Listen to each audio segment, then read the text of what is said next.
What is this wooden box with 3 light bulb sockets inside?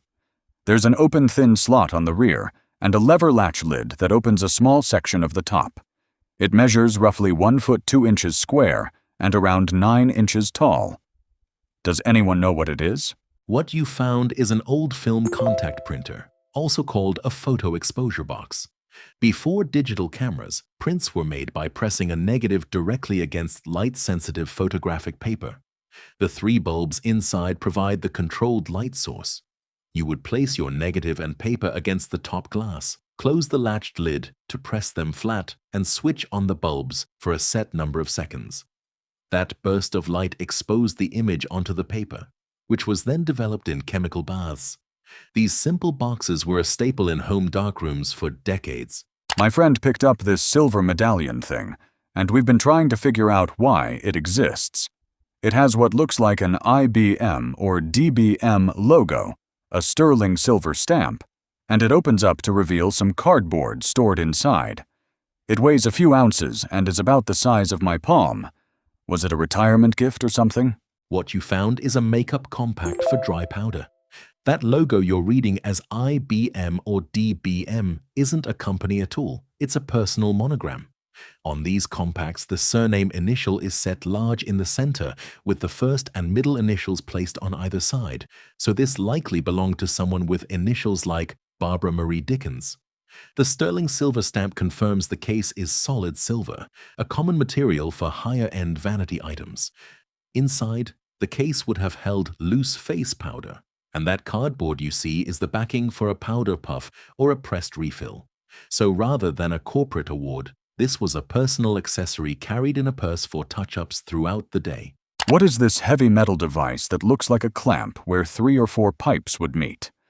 It has a central bracket with several arms branching off. Does anyone know what it is? This object is known as the mount for a Buffalo Forge hand crank blower. It was used with a blacksmith's forge. Here's how it works. The clamp portion attaches to the bottom of the hand crank blower, which forces air into the fire to raise the temperature for metalworking. The 4 arms are sockets where the legs bolt on, forming a stable stand that holds the blower at the correct height beside the forge. When the blacksmith turned the crank, the blower pushed a steady stream of air through a pipe into the coals, allowing the fire to reach the heat needed to shape iron and steel. These mounts are still valued today by collectors and working smiths restoring vintage forge setups. What is this broken piece I found in an abandoned slate mine in North Wales? It looks like some sort of electrical part from the early 1900s, possibly made of bakelite. It has the words Brighton and AC printed on it, and I found both pieces together. Does anyone know what it is? What you found is the back housing of an old electrical switch.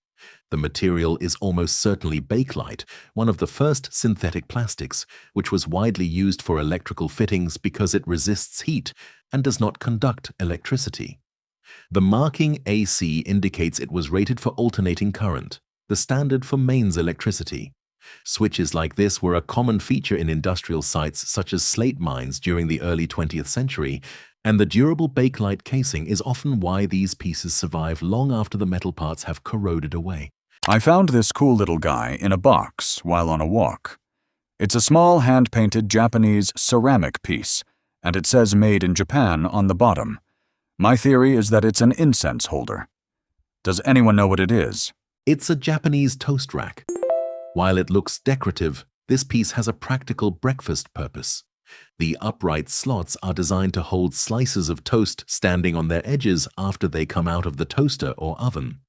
Standing the toast up allows steam to escape from both sides, which keeps the bread crisp instead of going soggy from sitting flat on a plate.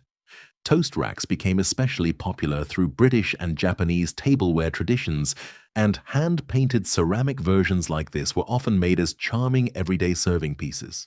What is this small metal and plastic object I found in my yard? It's roughly 4 to 4.5 centimeters long, and I've placed a bottle cap next to it for scale. Does anyone know what it is? It's a solenoid valve for controlling an automatic sprinkler system. This component works using electromagnetism. When your irrigation timer sends a small electrical current to the coil inside, it creates a magnetic field that lifts a plunger, opening the valve and allowing water to flow to that zone of sprinklers. When the current stops, a spring pushes the plunger back down, sealing the valve shut. This on-off action is what lets your system water different sections of the yard on a schedule without anyone turning a tap. Finding a loose one usually means it worked its way out of a buried irrigation box nearby. I found this while digging up my concrete patio at my home in the northwest of England. It's a red square, just under a foot across, sitting a couple of inches beneath the concrete. There used to be a large metal shed on top of this spot years ago. Does anyone know what it is? This appears to be a geodetic land marker. Markers like this are placed into the ground as fixed reference points for surveying and mapping. Surveyors use them to record a precise, permanent location that won't shift over time. When measuring land boundaries, elevations, or building positions, teams return to these markers to align their instruments to a known point. The bright red color helps make the marker easy to spot on the surface. In your case, it was likely covered over when the concrete patio and shed were built on top of it, sealing it beneath the ground where it stayed hidden for years. What is this rigid plastic item that turned up when we moved house? It feels like glass fiber reinforced plastic, with a solid latch and a good hinge mechanism. I thought it might be part of a stroller, but I honestly have no memory of what it's for. Banana included for scale. Does anyone know what it is? It's a mounting clip for installing a child's car seat. Parts like this were used with base systems that let you click a car seat securely into a vehicle. The glass fiber reinforced plastic gives it the strength to hold up under sudden forces, which is exactly what you want in a safety component. The solid latch and hinge you noticed are what lock the seat into place and release it when you need to lift the child out. These clips are heavily engineered because they're rated to survive a crash, so it makes sense that it feels far more robust than an ordinary piece of plastic. What are these flat, wafer-like audio panels mounted on the wall of an auditorium? They're wide and paddle-shaped, and they seem to be connected to the venue's sound system. Does anyone know what they are? Those are Sennheiser A1031-U paddle antennas, a wideband omnidirectional model used in professional audio setups. Their job is to pick up radio frequency signals from wireless transmitters around the room. When a performer uses a handheld wireless microphone or a belt pack with a lapel mic, that device broadcasts a radio signal, and these antennas capture it and send it to a receiver.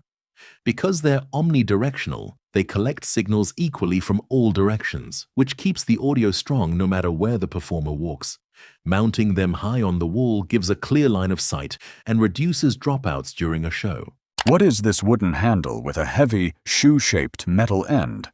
I found it in the home of a 102-year-old antique collector, whose collection included woodworking tools, fiber arts equipment, and general Americana. Does anyone know what it is? Based on its shape and weight, this appears to be a leather working tool, possibly used by a cobbler or a saddle maker. Tools like this were used to stretch and work leather by hand.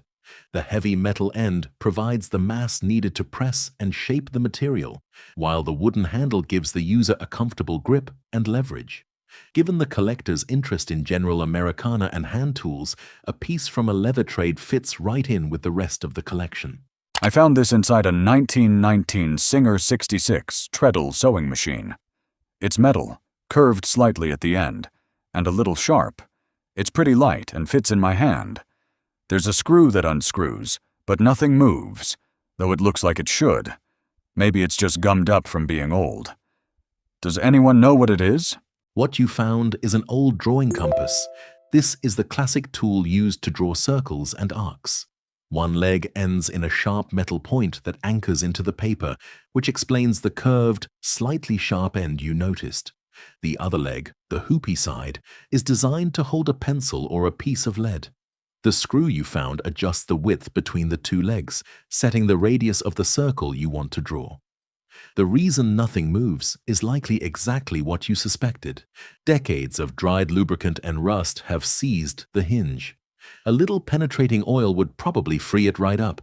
What is this rock I found in a stream in Maryland? It has man-made looking divots, small 1 centimeter cubes dug out of the surface. Does anyone know what it is? This object is known as a pyrite mold, and despite the precise cube shapes, it's completely natural. Pyrite, often called fool's gold, crystallizes into near-perfect cubes because of its internal atomic structure. Over time, when pyrite is exposed to air and water, it oxidizes and corrodes away relatively quickly. What's left behind is the negative space, a cubic cavity that perfectly preserves the shape of the crystal that once sat there. So those clean, squared-off divots aren't carved by human hands. They're the fingerprint of a mineral that dissolved away, leaving its geometry behind in the stone. What is this weird metal thing mounted inside this bathroom stall? It's not a coat hook, and it seems oddly positioned low on the wall. Does anyone know what it is? This object is known as an anti-theft purse or bag holder. It functions as a security feature rather than a simple hook. Standard hooks are usually placed high on the door, where a thief in the next stall can reach over the top of the partition and grab your bag. This design positions your purse low and close to the interior wall, out of arm's reach from above.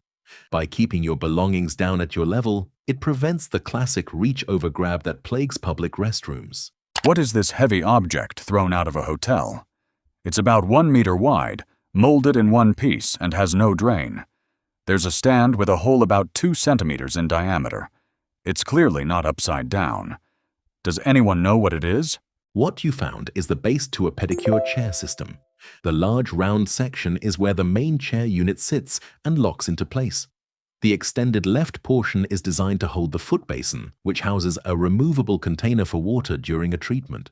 The post you see with that 2 centimeter hole supported a padded footrest where the client would place their feet for the technician.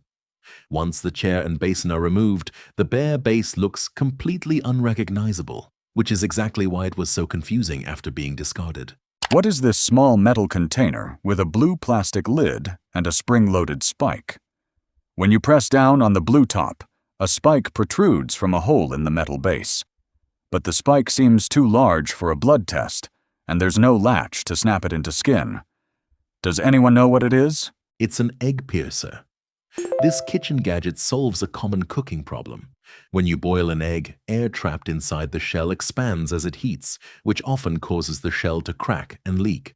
You press the wide end of a raw egg against the metal base, and the spring-loaded needle punctures a tiny hole through the shell. This releases the internal pressure as the egg cooks, preventing cracks and also making the finished egg far easier to peel. It's a simple mechanism, but a favorite among people who boil eggs regularly. What is this? I found it in a basement. It's roughly 30 centimeters long with a heavy base that unscrews from the rest of the piece. It feels well made, but I have no idea what it belongs to. Does anyone know what it is? What you found is the support bar and counterweight from a children's toy helicopter, the kind sold in the 1970s and 1980s. These toys used a central mast like this one to hold the helicopter body aloft while it spun in a circle. The heavy screw-off base you see acted as the counterweight, keeping the whole assembly stable and balanced as the rotor turned. Without the base, the arm would simply tip over. It's a simple piece of physics, using mass at the bottom to lower the center of gravity. And it's the only surviving part of what was once a very popular toy. What is this radiator-looking thing at the base of the outside wall of a mini-mart in Philadelphia? It's a close-packed array of short vertical metal pipes, about 1 meter long and 30 centimeters high, with a loose sheet metal hood over the top. The pipes go into the cement slab where it meets the building wall, and an electrical conduit runs along the ground and comes up into it. Does anyone know what it is? This object is known as an explosion-proof EY fitting, installed on the electrical conduits. Its job is to prevent explosive vapors from traveling through the conduit system into non-explosion-proof areas. This location is a gas station, so the conduits carry power and sensing wires to and from the fuel pumps. Because flammable fuel vapors are present around the pumps, these fittings act as a barrier, stopping those vapors from migrating along the electrical lines into places where a spark could ignite them. It's a standard safety requirement in hazardous areas, which is why you'll find these tucked around the sides of gas station buildings. Which of these items surprised you the most? Let us know in the comments. For more unknown items, check out the other videos on our channel. Hit like and subscribe.